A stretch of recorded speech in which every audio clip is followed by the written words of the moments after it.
Welcome back to Comic Book Cafe, and today we are reviewing Batgirl, Volume 4, Issue 42, which is a continuation of with a story from 41 with the new Batman. Obviously, Gordon's the new Batman in the Batsuit, and the live wire shows up at the end of the issue, and this is a continuation of the story. The writers are Cameron Stewart and Brandon Fletcher for this issue, and then the artist is Babs Tarr. So, we start this book off looking in the side of Batgirl, aka Barbara Gordon, in her brain with all the stuff going around, from like her seeing a scene of a little thing of her father saying he's Batman, and she knows he's Batman, to Livewire, the Batman, say under arrest, and Livewire getting away. Just kind of in a sense, quick glimpses of anybody who never read the last issue. Those four quick glimpses would kind of give you an idea of what happened from last issue to this one. Anyway, so that's all done. Livewire's obviously escaped, and now it's just Batgirl and the new Batman. It tells us she's under arrest, and he half-heartedly tries to arrest her, really. It's his daughter. He half-heartedly tries to arrest her, and she's like, I'm not the bad guy. Livewire's the bad guy. I'm on your team. And he's like, you got 5 seconds. So she looks at him a second, she takes off, and then he follows her, and he shuts the suit down. Telling her that, I don't agree. The department wants to hunt down anybody who the old Batman, anybody who was with Batman, the old Batman's friends who were protecting the city. He goes, I don't agree with it, but they want you guys all gone. They only want police-sanctioned people. This is, in a sense, the police force trying to take over the vigilante scene in Gotham by making only them doing the busting and trying to get rid of the people who were doing it.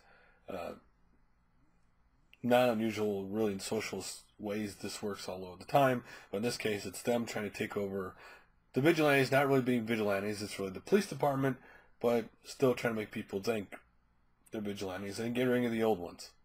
Because obviously, the police department doesn't like them. They're rogue. They don't know who you are. They don't know their intentions. Anyway. And he tells, don't want to happen because then expose their families and, obviously just turn ugly. So, she has 65 seconds for the suit, reboots and finds out where he is, and the cameras come back online. So he tells her to run at the very end right before the cameras come online. She runs. That's the end of that. She obviously goes back to where she lives at, the roommate, who's now kind of a sidekick of hers. And they're just, you get to see the video of how Livewire turned into Livewire, how she was making, not called YouTube, but you're assuming it's YouTube, and she's making a video of electricity thing, and something's missing. She goes to hit it.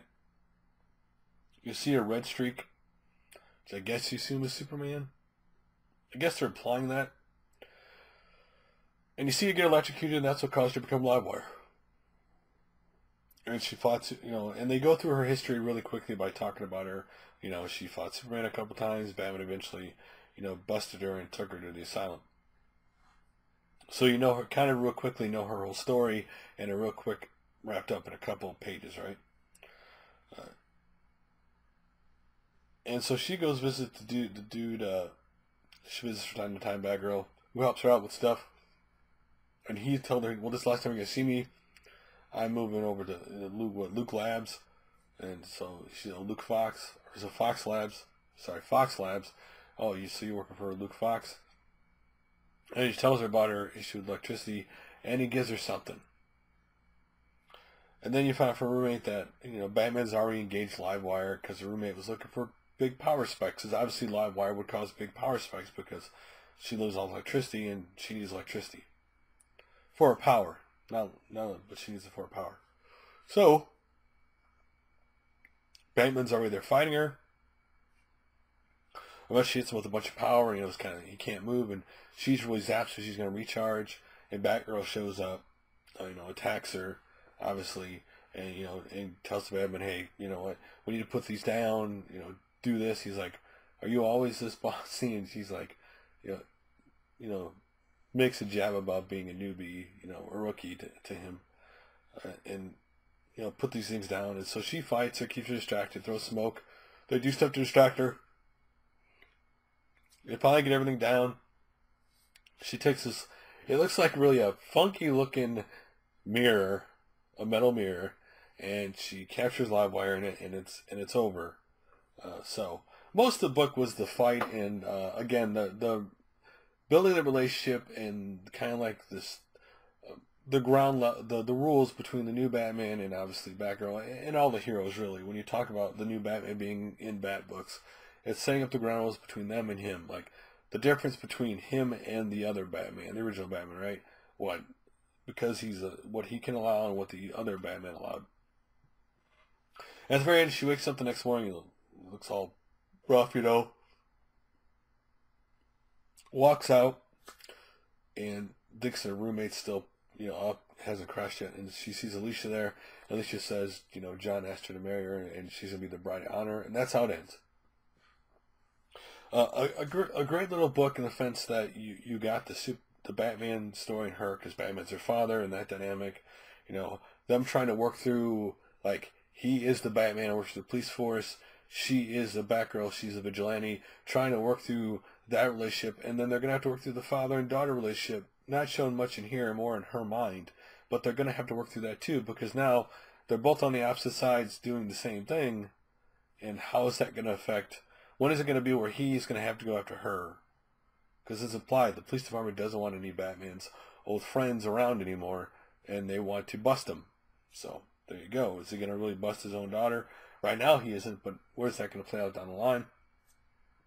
And there's always jabs in this book of how, Batman would do this. Like, this is where Batman would disappear. You really got to work on those things if you're going to be Batman.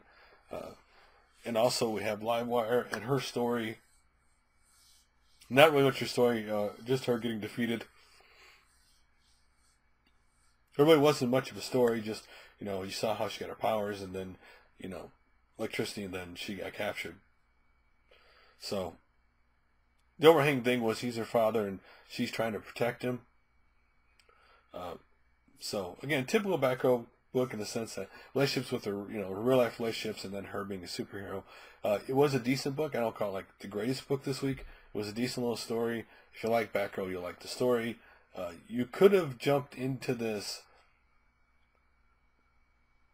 because of the beginning, for real quick thing of her brain showing he's Batman's her father and stuff. You could have jumped in this and not necessarily read the other issues.